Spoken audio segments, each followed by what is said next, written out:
Baby dedications and baptisms are happening on Sunday, October 22nd at both services. If you have questions or would like to sign up, email me at nancy@lakeviewchurch.com.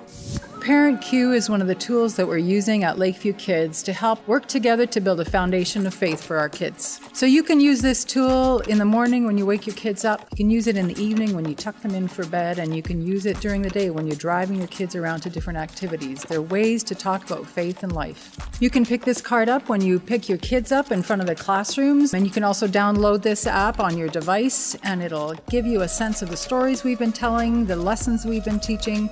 Let's do this. Let's raise a new generation to be shaped by God and live for Him. I decided to take Lakeview 101 because I wanted to get more involved with the church, and I felt like it was the natural next step. I learned a little bit about the history of Christianity, Lakeview Church, and Free Methodism. If you're thinking about taking the class, I would say do it. It was definitely worthwhile, and it really made me feel like more of a part of the church. Lakeview 101 is for those interested in becoming members at Lakeview Church. It's being offered Thursday, October 19th from 6 to 9 p.m. Supper is provided, so please register by emailing allison@lakeviewchurch.com. My name is Marlon Stangland, and I serve as chair of the board here at Lakeview. We have a great group of people on the board, and we'd love to have you join us. If you're a member of Lakeview and interested in serving on the board, please pick up a nomination form at the information desk. Nominations need to be in by October 15th, so please get them in quickly. Thank you. My name is Barry. I'm Rachel. And the reason we took the TechWise Family Formation 3 class was because we have kids getting to that age where the internet is a huge concern for us. We learned to not let your kids have data. Where has it led? My kids don't have data. My kids don't have data. We chose not, so that we have more of a handle on what they're accessing. If you're considering taking this class, I would just say you have nothing to lose. Go for it. It's convenient. It was very well done. Allison talks honest truth about what her family experiences are, and the other instructor, Justin, stayed and talks to everyone in the room, from the lowest knowledge of computers to the more, or people who think they have more knowledge. Justin's a big enough nerd for all of us. Yeah, he's really nice too. So if you're like Barry and Rachel and it's time to start thinking about how to manage tech in your home, this next Formation 3 class is for you. It's happening October 15th during the 11 a.m. service in the atrium. There's no need to register, so just come join us.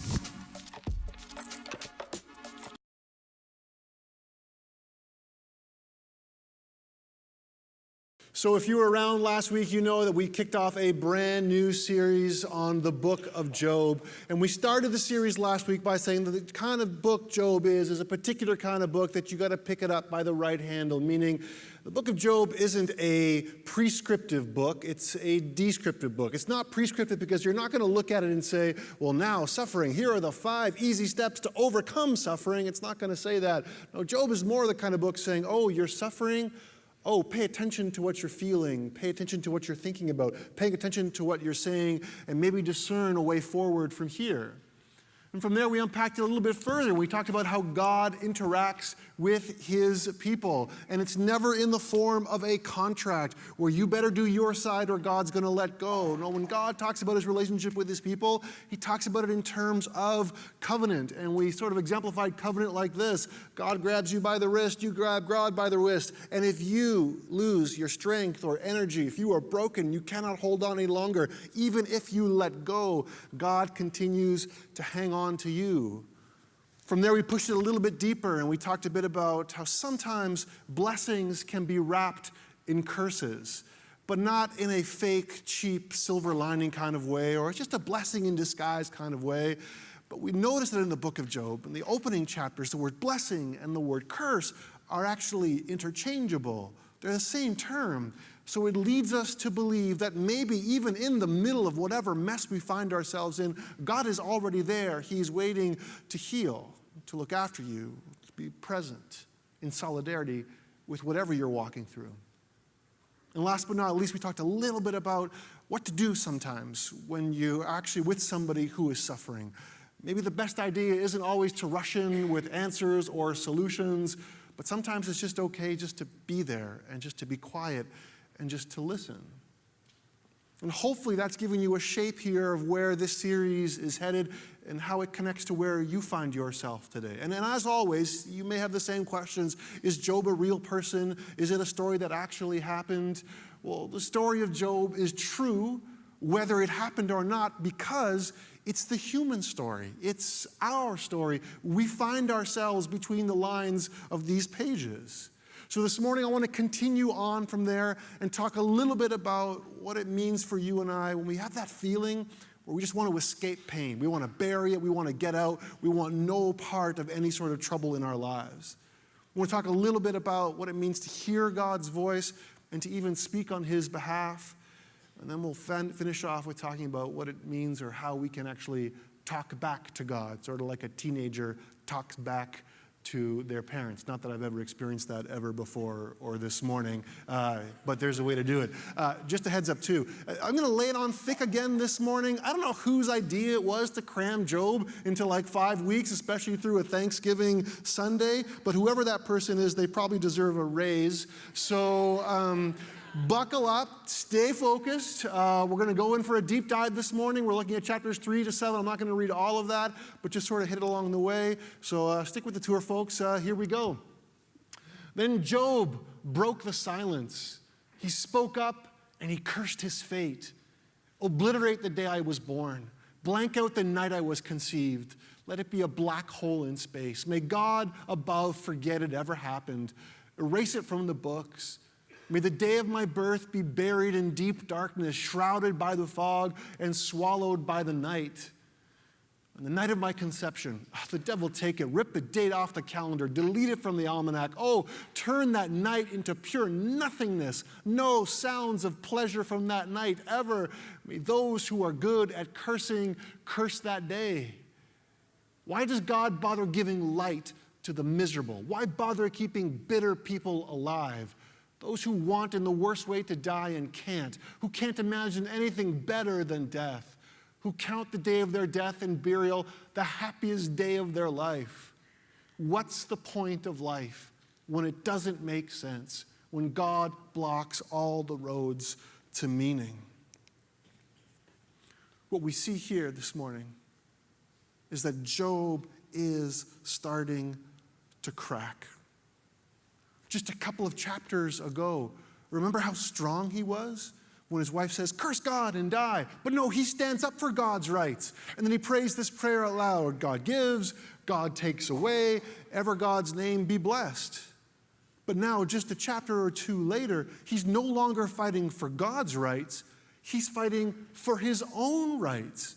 And his big, long rant actually sums up to a question or something perhaps you and I have said before. Why me? Why does it always happen to me? And what's the point to life? What's the point to any of this? If Job were alive today, we would probably diagnose him with PTSD. Why? Because his pain is so deep. His world is so chaotic that he'd rather be anywhere than his present. Because for him, it feels like everything he sees, everything he processes, everything comes his way through the lens of the pain that he is suffering. So he says, anything would be better than this. Anything would be better than this present. So then he goes back and forth a little bit. And he says, man, it would be way better if we could go back in time, go into the past, and maybe snuff me out before I was even born. Maybe there I'll be able to find my peace and my rest. And then he fast forwards and says, well, you know what's going to be great? The day that I die is going to be awesome, because maybe there I'll find my peace and my rest. And we see him oscillating between this past and a future. It's like his suffering is this vehicle, it's this time machine that he is hoping will actually disconnect him from his present. And hit time out right there. Haven't we often felt the exact same thing? Some of us, don't we really romanticize the past?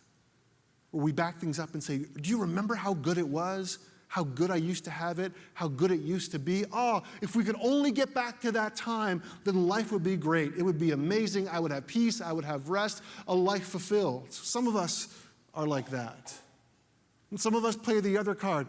I cannot wait until the next day comes. I cannot wait till this future comes. Things will be way better when and if that happens, if this goes on over there, that future, I'm just crossing my fingers, I'm holding my breath. If I can just get to that, then maybe I'll have what I want. Maybe you've been like Job, where you just want to avoid the present because the peace that you are starved for just can't be found here. And you think it could be found in the past or in the future. I'm a past guy.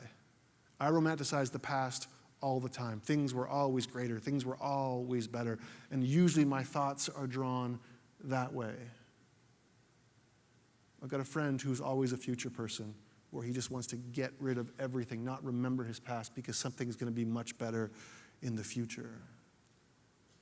But wherever you find yourself on that spectrum this morning, the question to you might be this: do you recognize that perhaps the present that you find yourself in is actually a sacrament? There is a sacrament to the present moment. What does sacrament mean? It's a fancy word for this vehicle by which God makes himself known and his activity is experienced. So is it possible that the peace and the rest that you crave isn't really located way back when or somewhere out there? What if it's actually available to you right here and right now in whatever moment you find yourself in the middle of your mess, in the middle of where it actually hurts the most? Maybe think about it like this: that no moment is trivial, since each one contains God's kingdom and heavenly sustenance. Because the focus of God's activity is not center stage, but backstage in the moments that we often cast aside. So the big question for you and I here this morning is this: what is God up to today in what you're experiencing right now? Whether it's tragedy or disappointment or unanswered questions, are you paying attention to what God is up to in the backstage of your life? Or are you just discarding those moments, saying, nah, I don't want that. I just want to think about way back then, or I want to think about way out there? Do you sense God at work there or not? You see, it feels like Job doesn't know. Job's oscillating between the two. He feels abandoned by God in some way, and in other ways he feels like God is crowding him. Earlier, he challenged God by saying this: well, what's the point to life if God's just going to block out all meaning? Or in your Bible, it may phrase it like this: what's the point of life if it just seems like God is just hedging us in? You see, Job's all over the map here. He can't even locate himself, and maybe you're the same way. Sometimes you say, God, please take control of my life. I want you to take control of things. And other times you and I say, God, please butt out. I've got this handled. I really don't want you to be a part of this. We see this in Job in this last passage. He's talking out both sides of his mouth. He experiences his suffering as an abandonment from God, but on the other side, he feels like God is this helicopter parent who's got his fingers just meddling with every part of his life. So which is it, Job? Which is it, friends? Does God have too much control or not enough? Is God absent in your life, or is he right in your grill? Whatever it is, the result is always the same. What Job is challenging here is God's goodness. So I pose that question out to you and me this morning. Are you questioning God's goodness today? Because of whatever you find yourself in, is there a big question mark whether or not God actually gives a care about you and your life? Do you feel like God is too close to you in your grill, or do you feel like he's too far? Do you feel abandoned? Are you chasing some past experience or some version of the future, or are you able to sit in the middle of this present Do you recognize your present moment as a sacrament, as a vehicle by which God makes himself known and does the backstage work he wants and needs to do in your life? Because here's the thing, friends. It's not easy to be like Job and to literally sit in the middle of a garbage dump, to sit in the middle of a mess. Often what we want is an easy answer. I want an easy out. I want an escape. I want a solution. But really, we don't really have that. Sometimes we just got to sit in it and wrestle it down to the ground.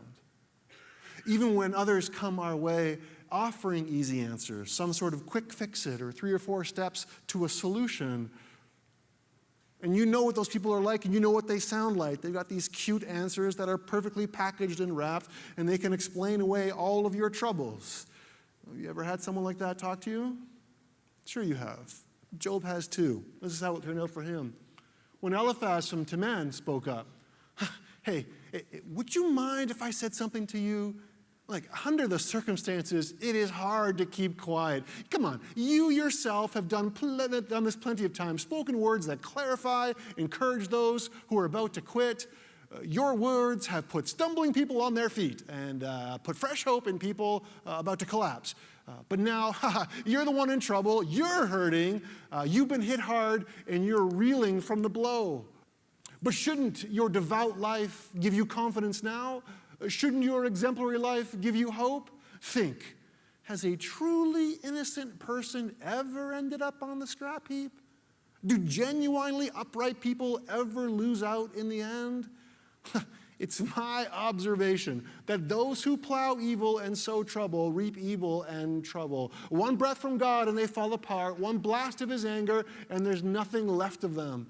So what a blessing when God steps in and corrects you. Mind you, don't despise the discipline of the Almighty God. True, he wounds, but he also dresses that wound. The same hand that hurts you heals you. From one disaster after another, he delivers you no matter what the calamity. The evil can't touch you. Yes, this is the way things are. My word of honor, take it to heart and you won't go wrong. Please shut up. Stop talking. Have you ever had someone approach you and talk to you in this way when you're in the middle of trouble? Have you ever been that person who has opened your mouth that way and talked on God's behalf? Why does it seem that Job's friend's words sort of make sense? Like they sound right, but they feel wrong. It seems like Job's friend has some magical formula where he's figured out how God works. This is his math. Well, if you're suffering, suffering and sin are attached, and Job is suffering, so 1 + 1 equals, Job must be a sinner. That's why he's suffering.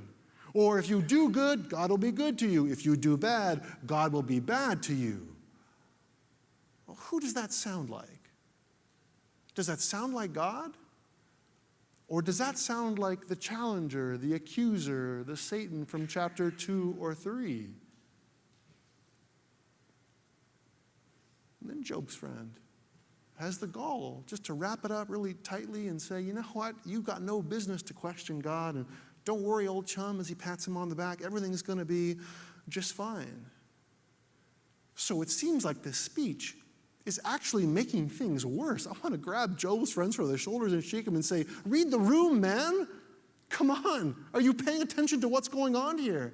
Because now Job feels even more alone, even though his friends have shown up. Why? Because he's received answers without any heart. He's got a whole bunch of theories with no compassion. He's got reasons that are detached from any genuine relationship. So what do you and I do when we're faced into something like that?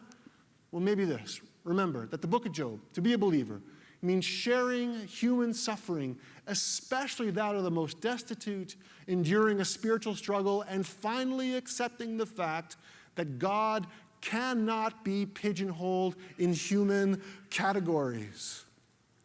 So hold that there for a second. For those of you out there who are the speech givers, who feel like you have the answer, who you have the solution, that you speak on God's behalf, which is good. That's part of what we are called to do. But as you do that, remember this story. Remember what Job needed most. Did he need answers? Did he need solutions? Did he need something cute and wrapped up and a pat in the back saying everything's going to be all right, pull up your socks, you're going to be good? No. What he needed was loyalty. What he needed was relationship. What he needed was genuine presence, not necessarily solutions. So maybe to you and I, the speech givers in the room, maybe limit your words. Maybe listen well. Maybe don't pigeonhole God into some sort of mathematical formula. You pray for discernment and ask God's Spirit to nudge you in the right direction. And for those of you who might be going through suffering right now, or who might go through suffering in the future, and you are the type of person that's going to receive these kinds of speeches from different types of people, my word to you this morning would be this: test those words. Sift them out. See what belongs and what doesn't. And if you're still unsure of how to proceed, ask for confirmation. Your friends, those who love Jesus, ask them to pray with you and discern with you the right way to move forward. So wherever you find yourself this morning, as the speech giver or the one receiving the speech, maybe the one big takeaway from this moment, from this episode in Job's life is this, is that we need to remember that everyone that you meet today or tomorrow or the day after is going through something. They're carrying something. They're working their way through something.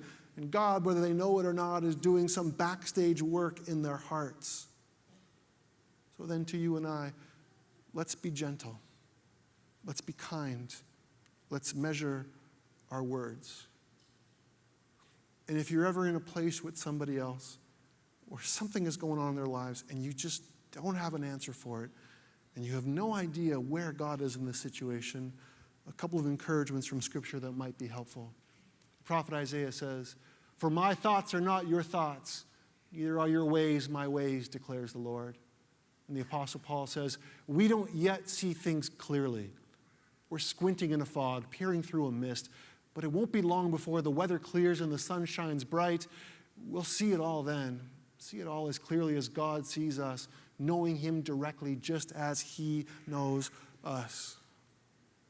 And I'll be honest with you, friends, that sometimes as Christians, all we have to hang on to is this. This is the only resource that we have. And even in this, when somebody asks you a hard question, when you find yourself in a difficult circumstance, I feel like when God looks down on us, when He sees us, what He wants from us when we're in the middle of trouble isn't to stick our chests out and say everything is going to be all right. I think what He desires most is an authenticity from us, laying ourselves bare, even when we're at our complete lowest. I want to show you a video here real quick, but I need to set it up before I show it to you. Let's start the story here. So apparently Instagram is a thing. Does everyone know what Instagram is? Instagram's a thing, right? That's what the kids tell me. Yeah. So I only joined Instagram because my daughter joined Instagram. And as her dad, it's my job to stalk her online and make sure that everything is okay. So because I don't follow anybody really on Instagram other than my daughter, Instagram thinks that I like the same things that my daughter likes. So it populates my feed with things that she likes to look at. So I get a lot of those life hack, do-it-yourself things. I get a lot of stuff on cakes and cookies and treats and candy. And then I get flooded with puppy videos. Flooded. Puppies walking, puppies swimming, puppies licking each other, puppies eating, puppies going for a walk, puppies doing tricks, puppies. And usually I just flip through those videos because do you dog owners, all you do is take video of your dogs? Is that what is there a job for something like this? I don't know. But someone's taking movies of their dogs. So I'm just flipping through all this stuff. And there was one video this week that really caught my attention. And it was a video about an organization that actually rescues abandoned and stray animals. So I just want to show you 30 seconds of this video. It's really amateur.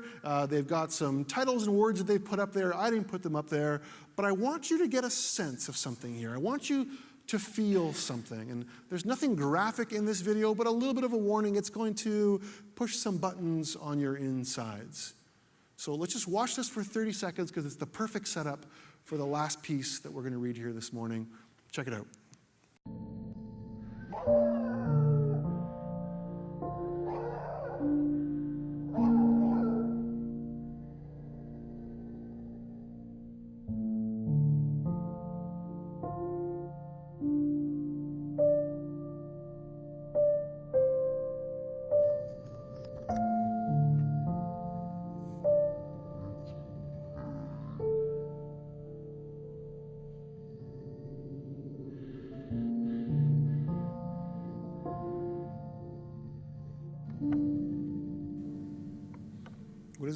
What does it do to your insides when you see something like that? Even if you're not necessarily a dog lover, when you see something that cowers that way, that is afraid in that way, that shakes in that way, that looks at you in that way, you know something has happened. Something has gone on, and there is a very real and raw emotion there. So it's with that feeling that you have right now that I want you to hear the words of Job's last speech for this morning as he complains to his friend, as he complains to his God.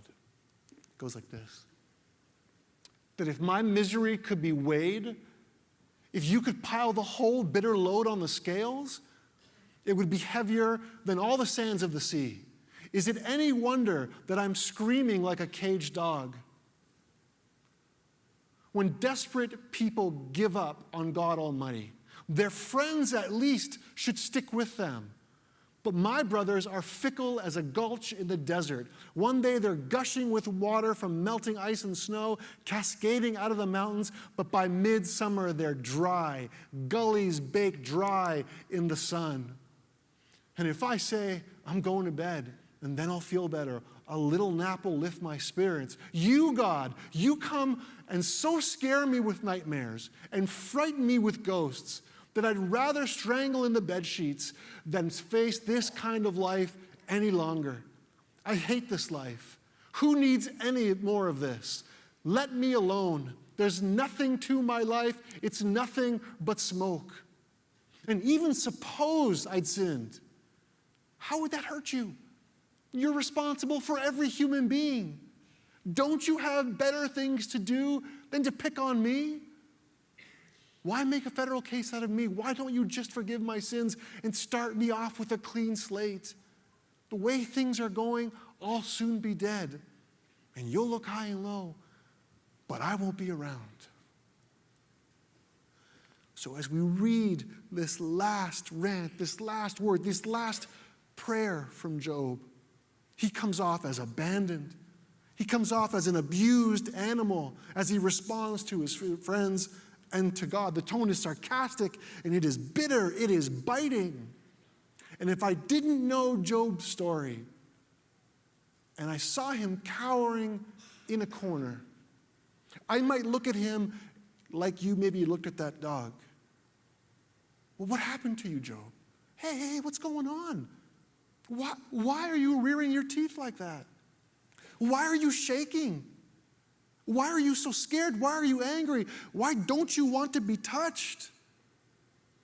What happened to you? And this is Job in that moment, expressing himself with all that he has, communicating in the only way he can possibly communicate in that moment. So as you and I look at that dog, how does God look at Job? Is God going to allow that kind of backtalk, that kind of barking, that kind of biting from Job? Absolutely. Absolutely. Why? Because he's getting the real Job. The honest, raw, uncut, nothing to hide, no bull, no energy to fake it kind of Job. So maybe for you and I this morning, as we look at this last scene, maybe it speaks into the way that we speak to God. Maybe it informs partially one of the ways that we can pray. Because we don't see Job tiptoeing into God's presence here. No, it's almost like he demands an audience with God. This is where we see Job pushing back at what? He's rebelling against the injustice of this world. He's rebelling against the suffering of the innocent. So maybe it's in this moment that we can also understand prayer as what? As a defense mechanism against all that is wrong in this world. So maybe as we come out of this story this morning, you can see this tale partly as an invitation from God to deal with God, to deal with your stuff in prayer. And if you have to growl, if you have to bite, if you have to make sounds, you're allowed. If you're looking for permission this morning to be upfront and honest and bare and raw before God, this is your permission. God is okay with that kind of prayer because sometimes life demands it. So as I invite the band back out, 3 quick quotes on prayer that might round out what we've talked about this morning and shape how we move forward. From Oswald Chambers: whenever the insistence is on the point that God answers prayer, we are off track. The meaning of prayer is that we get hold of God, not the answer. I'll take it a step further. The closer we come to God, the stronger will be his demand to let go of the many safe structures we have built around ourselves. Prayer is such a radical act because it requires us to criticize our whole way of being in the world. It's the act of dying to all that we consider to be our own and of being born to a new existence, which is not of this world. And now take it one step further. To clasp the hands in prayer is the beginning of an uprising against the disorder of this world. So then, friends, this is a reminder to you and I that the Christian life has never been about escape. It's always been about engagement. It's never been about evacuation. It's always been about reclamation. So if you are here this morning and you're just dying to escape, or if you've been holding off talking to God what you need to talk to him about, know this morning, that he is there, that he is ready to listen, and that he is not afraid of what you might have to say.